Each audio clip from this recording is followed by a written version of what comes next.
Are you tired of being ignored? Are you tired of putting this giant presentation together and nobody paying attention to what you were saying?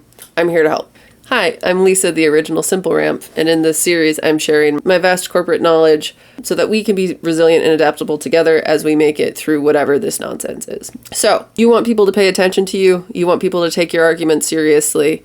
Here's how we do that. The 4 mistakes that I see most often. 1, you're showing all of your research, the outcome that you want them to care about. The line of your argument isn't clear. You have a lot of details there that don't support why you want them to care about the thing. 3, you're showing all of the details across everything, and it's a muddy, muddy mess. You're not doing the work for them on why they should care about the points. You're putting in a point up, and you're hoping that they will make the connection on their own. All solvable problems. Let's start from the beginning. 1, you're showing all of your research first. This is the simplest fix. Instead of burying the lead, you're going to start with it. You're going to flip your deck on its head.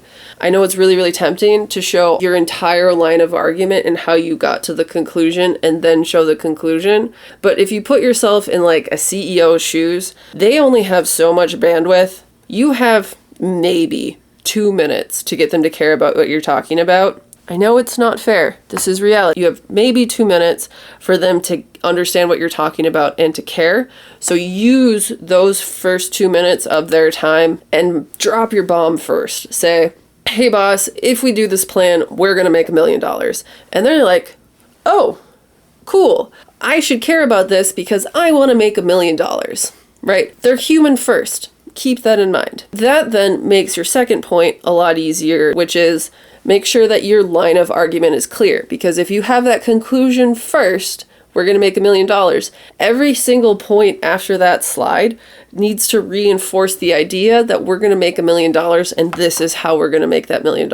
If you have a slide in there, if you have a point of research that's interesting, that has some sort of fun tidbit, but doesn't support that thesis of we're going to make $1 million this way, get it out. Get it out. There needs to be a really tight, clean line of argument to get from we're going to do these things to we're going to make $1 million. 3, if you are detail-oriented, I love that for you. That's amazing. I am also detail-oriented. But if you put every single detail in your deck that might be intriguing and you have just this super cluttered text-based nonsense that looks like this, people stopped listening to you. Just throwing that out there. Because what you did, instead of giving them something to look at and for you to talk over it to reinforce what they see on the slide, what you did was you showed them your entire thought process.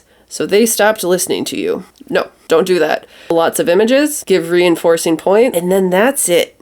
Clean it up. That leads then into the 4th point. Don't make people listening to you do the work. You need to develop the narrative and the arguments for them and create the conclusions for them so that everybody's on the same page for what that data means. So a good example of this is instead of making sure that your titles aren't just a description of what's on the slide, but a clear action for why they need to care about what's on that slide. Treat the titles of your slides like headlines. So instead of something vague like Q2 performance update, flip that to say the new checkout system boosted Q2 performance. Then there's a clear statement from the get-go on not only performance is up, but why it's up. If you instead went vague with Q2 sales performance update as your title, and then your underlying content had a whole bunch of bullets on it, and you were just hoping that your senior leader was going to be able to connect that tiny bullet to your header and make them believe that your strategy of adding a new checkup system drove that sales. They're not going to tie that together on their own. They have a million other things to do. You're not their only department. Tie those things together for them. Be truthful. We're not developing narratives here that are lies. You're just tying together bits of information for them so that we're all on the same page for how things are linked. One habit to get out of: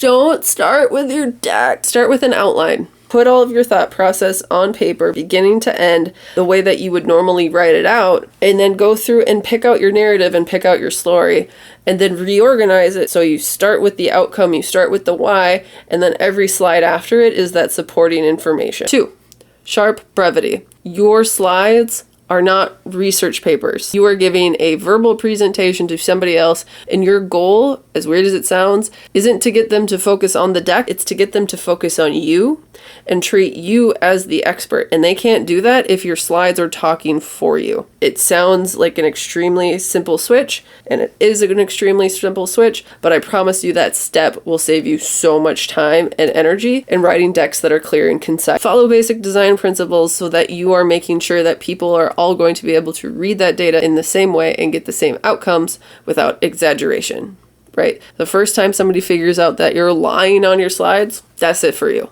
So get straight to the point, use tight phrases, active verbs, and quick scannable bullets if you must have text. But the long and the short, you want the slides to reinforce you, not you reinforce the slides.